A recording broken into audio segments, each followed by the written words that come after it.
दोस्तों नमस्कार। दोस्तों अभी आने वाले समय में शॉर्ट एंड एस्पायरेंट्स के लिए 3 महत्वपूर्ण एग्ज़ाम होने वाले हैं।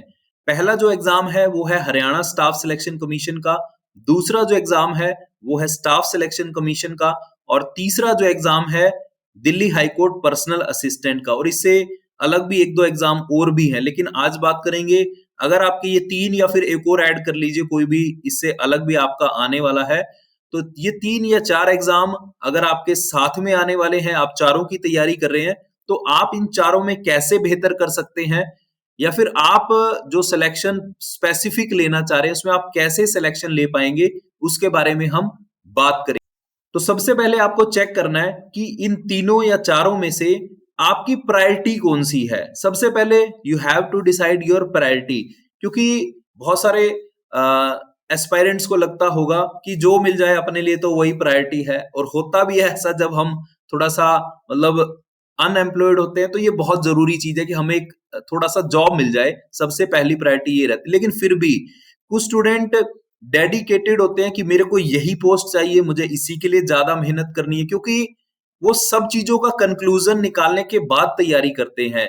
वो हो सकता है पे स्केल को देख रहे हो सकता है प्रमोशन को देख रहे हो सकता है वो वर्क कल्चर को देख रहे हो सकता है वो जहाँ रह रहे हैं वहाँ से शिफ्ट होके किसी ऐसी अच्छी सिटी में जाना चाह रहे हो, तो उस जॉब के माध्यम से वो जा सकते हो या फिर कोई स्पेसिफिक एरिया में वो रहना चाह रहे हो। तो बहुत सारे ऐसे सिनेरियो हैं जिसकी वजह से हमारी प्रायोरिटी बनती है। मान लीजिए कि किसी की प्रायोरिटी है कि मुझे स्टाफ सिलेक्शन कमीशन में जाना है, क्योंकि उसमें आपका क्या है कि आपको हर कुछ सालों के बाद आपको कहीं न कहीं ट्रांसफ़र किया जाएगा। अगर आप हरियाणा स्टाफ सिलेक्शन कमीशन में रहते हैं, तो आप हरियाणा में ही मूव करेंगे। अगर आप दिल्ली हाई कोर्ट का तैयारी करते हैं, तो आप दिल्ली में ही रहेंगे। वो एक स्पेसिफ़िक हो गया कि मेरे को यहीं रहना है और इससे बाहर कहीं नहीं जाना है। तो और भी कोई ऐसा एग्ज़ाम हो, तो उसको भी हम इसमें इंक्लूड कर सकते हैं। तो सबसे पहले आपको अपनी प्रायोरिटी के हिसाब से तैयारी का शेड्यूल बनाना पड़ेगा। मान लीजिए हम फुल टाइम तैयारी करते हैं या हम पार्ट टाइम तैयारी करते हैं, दोनों चीज़ों को आपको चेक करना पड़ेगा कि अगर आप फुल टाइम तैयारी कर रहे हैं, आप अभी जॉब में नहीं हैं, कुछ और नहीं कर रहे हैं, तो आप कितने आवर्स डेली प्रैक्टिस में दे रहे हैं। और अगर आप पार्ट टाइम में हैं, तो आप कितने आवर्स दे रहे हैं या दे सकते हैं। तो आपको अपनी प्रायोरिटी के हिसाब से शेड्यूल बनाना पड़ेगा और अपनी जो फुल टाइम या पार्ट टाइम उसकी प्रायोरिटी के हिसाब से अपना शेड्यूल तय करना पड़ेगा।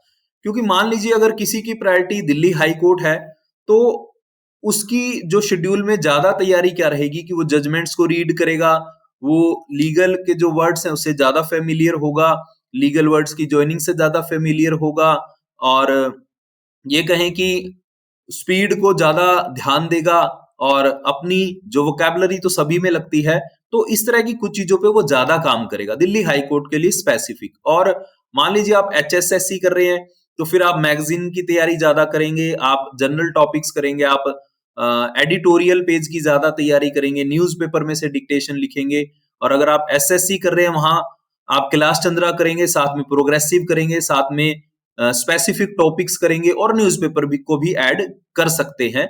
तो हमारी जो प्रायोरिटी है, उसके हिसाब से हमारा शेड्यूल होगा, जो हम फुल टाइम कर रहे हैं या पार्ट टाइम कर रहे हैं, उसके हिसाब से हमारा शेड्यूल होगा। उसके बाद बात आती है कि हम ये सारी चीज़ों की तैयारी करें, साथ में और क्या करें कि अपनी ट्रांसक्रिप्शन को ज़्यादा करें, वोकैब्युलरी को पढ़ें या फिर हम जो लीगल जजमेंट्स हैं, उसको पढ़ें। तो ये तय करना पड़ेगा आज आपकी एक्यूरेसी क्या है, आज आपकी जो लिखने की स्पीड क्या है, सारी चीज़ों को चेक करने के बाद आप अपनी तैयारी का एक शेड्यूल तैयार कर सकते हैं। और वो शेड्यूल में क्या हो सकता है, मान लीजिए कि आप फुल टाइम तैयारी कर रहे हैं और आपकी प्रायोरिटी सभी एग्ज़ाम है, तो फिर आपको मिली-जुली तैयारी करनी पड़ेगी, आपको लीगल भी करना पड़ेगा, जनरल भी करना पड़ेगा, जजमेंट्स भी पढ़नी पड़ेगी, वोकैब्युलरी भी पढ़नी पड़ेगी, न्यूज़पेपर भी पढ़ना पड़ेगा। लेकिन अगर आप स्पेसिफिक हैं, तो मैंने बताया कि जैसा कि शुरू में कि आपको इस सेगमेंट पे काम करना है।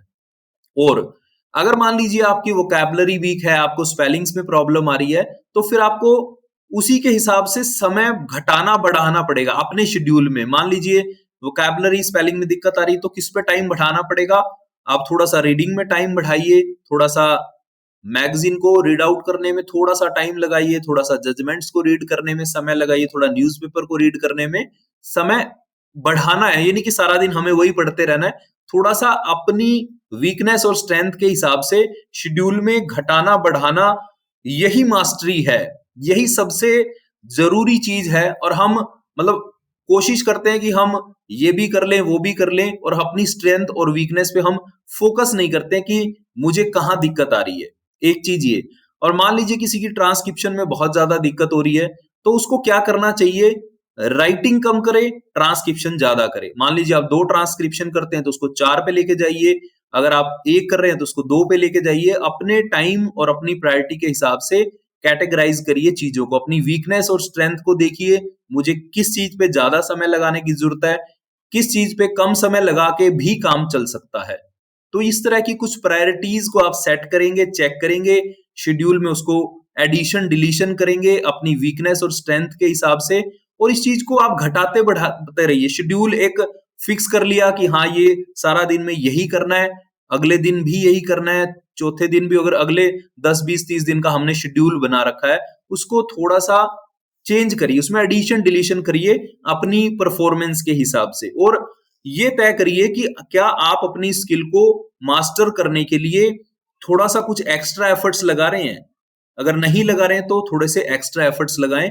और मेहनत को बढ़ाना, ये तो आपको पता ही है कि प्रैक्टिस तो जरूरी है, लेकिन ये सारी चीजों को डेडिकेटेड होके समझ लें कि मेरे को इस चीज पे काम करने से रिजल्ट मिल सकते हैं, तो फिर इस तरह से अपना शेड्यूल बना के तैयारी करें, डेफिनेटली आपको सिलेक्शन मिलेगा। Wish you all the best.